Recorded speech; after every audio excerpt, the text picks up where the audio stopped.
Amigos de Videos Bolivia, les presentamos la siguiente noticia. Estas son las consecuencias de no haber aprobado el proyecto de ley del presupuesto general del Estado 2023.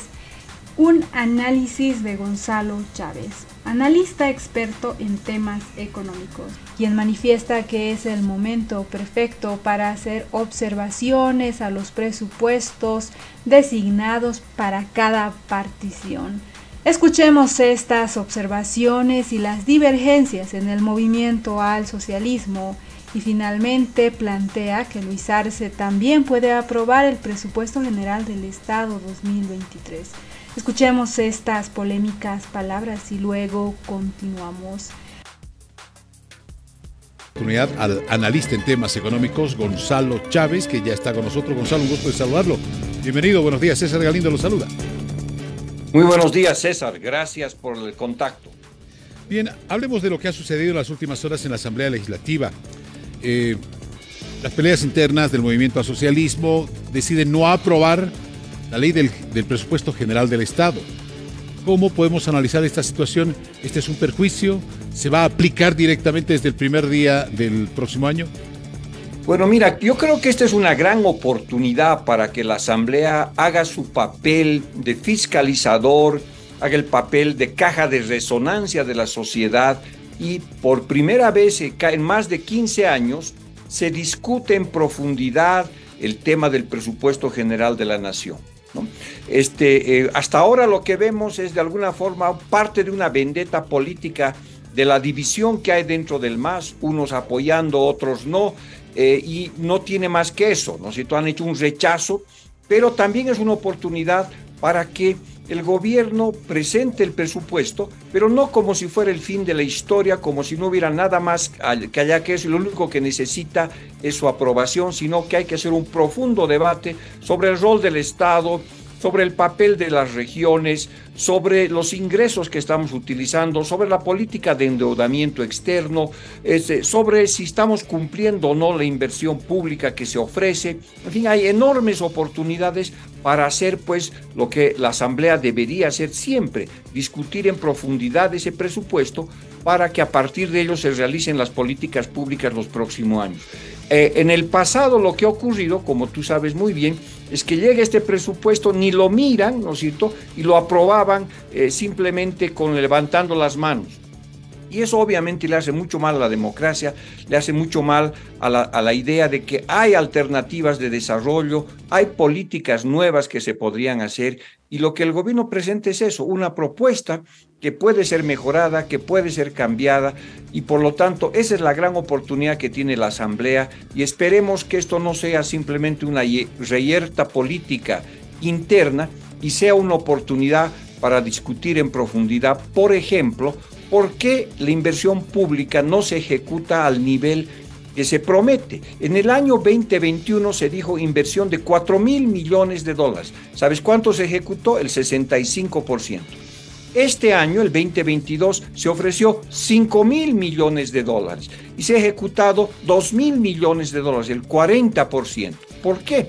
Y ahora otra vez se ofrece 4.000. Entonces, lo más sensato, lo más sano es agarrar ítem por ítem de ingresos, de inversión, de gastos, y dijeron, a ver, el año pasado ustedes prometieron tanto y que iban a invertir tanto, muéstreme qué ha pasado con eso. Y es a partir de esa información que tú le dices al gobierno cuánto, digamos, podría invertir o cuánto podría gastar, o discutes con él cómo podría hacerse eso, si esa cifra es consistente.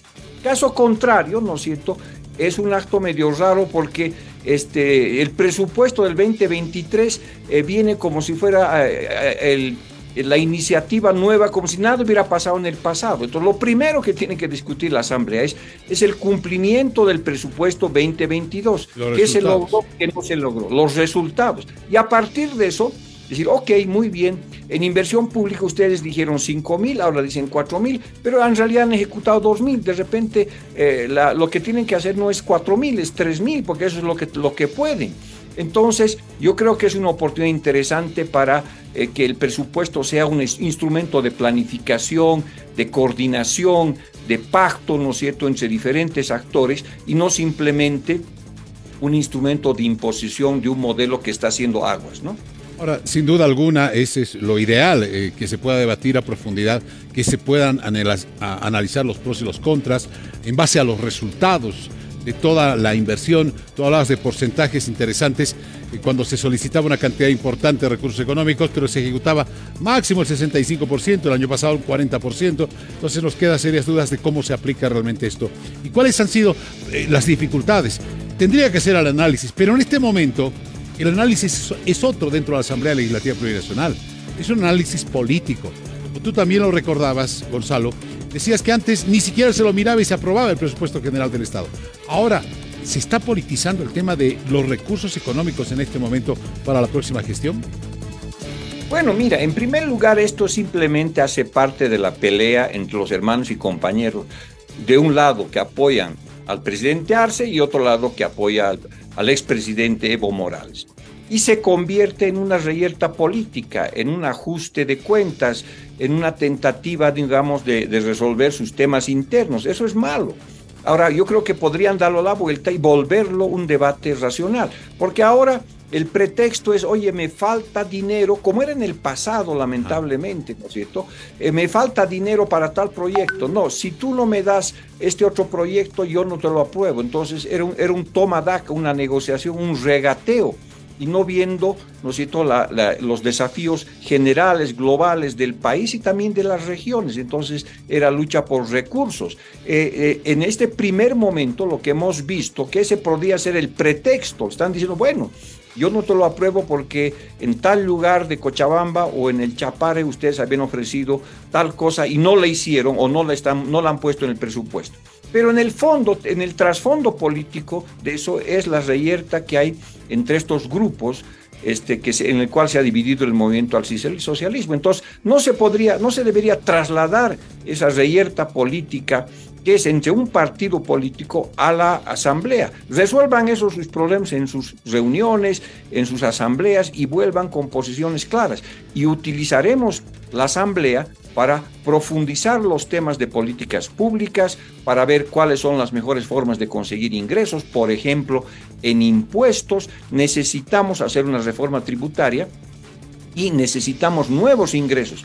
No es posible que los cooperativistas mineros del oro, que exportan 2.600 millones de dólares, el año pasado hayan pagado solamente $100,000 y ahora se les cobre 4.8%, que no es más de 125, 130 millones de dólares, cuando el país necesita 1.000 millones de dólares por lo menos para tapar el hueco de los ingresos que ya no van a venir del impuesto directo a los hidrocarburos, porque el gas está haciendo gas. Entonces son ese tipo de debates que tenemos que tener en la asamblea para que, ¿no es cierto?, el presupuesto se convierte en un instrumento de pacto, en un instrumento de planificación del próximo año, en un instrumento donde se haga una buena política pública y se rompa con el pasado donde simplemente venían con el pretexto de que todo es técnico y que lo único que hay que hacer es aprobar lo que diga el Ejecutivo, ¿verdad? Y que ahora se diga, bueno, ok, muy bien, hay buenas ideas, pero ahí están otras, y eso es lo que tiene que reflejar un presupuesto, ¿no es cierto? Porque por el momento el presupuesto sigue siendo tremendamente centralista, el 8% de los recursos están controlados por el gobierno central y solo el 12% por las regiones. Aquí se aplica, ¿no es cierto?, lo que se criticaba en el pasado con los recursos naturales, con el gas. Se decía, las empresas transnacionales se llevan el 88% y solo nos dejan el 12% a nosotros. Ahora resulta exactamente lo mismo. El centro, el centralismo, el Estado central, la máquina del Estado se lleva el 88% de la inversión pública y solo le deja el 12% a las regiones. Eso tiene que cambiar radicalmente. Son todos esos temas que se deberían debatir, ¿no es cierto? Que laven la ropa sucia los del movimiento al socialismo en sus ámbitos partidarios y que vayan a la asamblea a discutir temas de políticas públicas, porque no lo hicieron 15 años. Bien. Entonces tienen una enorme oportunidad para hacerlo, ¿no? Totalmente. Bien, este análisis nos permite entender qué es lo que está pasando realmente dentro de la Asamblea Legislativa Plurinacional y qué sucede con nuestros recursos económicos. La disputa permanente de todos los años es que las regiones reciban los recursos económicos, tanto las gobernaciones como los municipios, para las obras que necesitan los ciudadanos en el país. Gracias, Gonzalo, ha sido usted muy amable, muy gentil. Gracias por estos minutos. Como siempre, que tenga un buen fin de semana. Muchísimas gracias, César. Esas fueron las palabras de este analista económico. Frente a las palabras del presidente de la Cámara de Diputados, quien recordaba que Luis Arce puede aprobar el presupuesto general del Estado en caso de no ser aprobado en el plazo de 60 días después de su ingreso a la Asamblea Legislativa, este proyecto se dará por aprobado, dice el numeral 11 del artículo 158 de la Constitución Política del Estado. Ante todos los desacuerdos en el MAS, en la aprobación del proyecto de ley del Presupuesto General del Estado 2023, en un plazo de 60 días, el presidente Luis Arce puede considerarlo aprobado. Así lo declaró el presidente de la Cámara de Diputados, Jerjes Mercado. El titular de la Cámara Baja lamentó las divergencias internas en el MAS respecto al proyecto del órgano ejecutivo.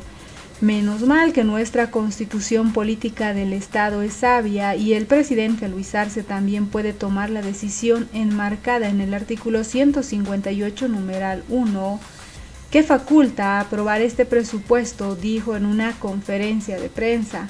En caso de no ser aprobado en el plazo de 60 días después de su ingreso en la Asamblea Legislativa, el proyecto se dará por aprobado, señala parte del numeral 11 de dicho artículo constitucional. Al ser consultado, el presidente no necesitará el órgano legislativo para viabilizar el presupuesto y Mercado respondió que la Constitución es sabia.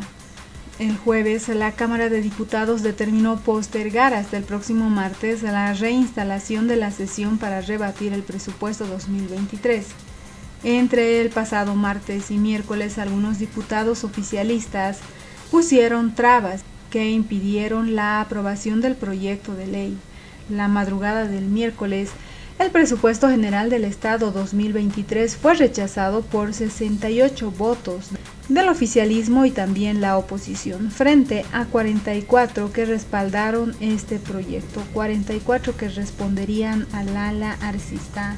En dicha sesión hubo confrontación entre legisladores del ala evista con sus colegas denominados renovadores del ala luchista o arcista.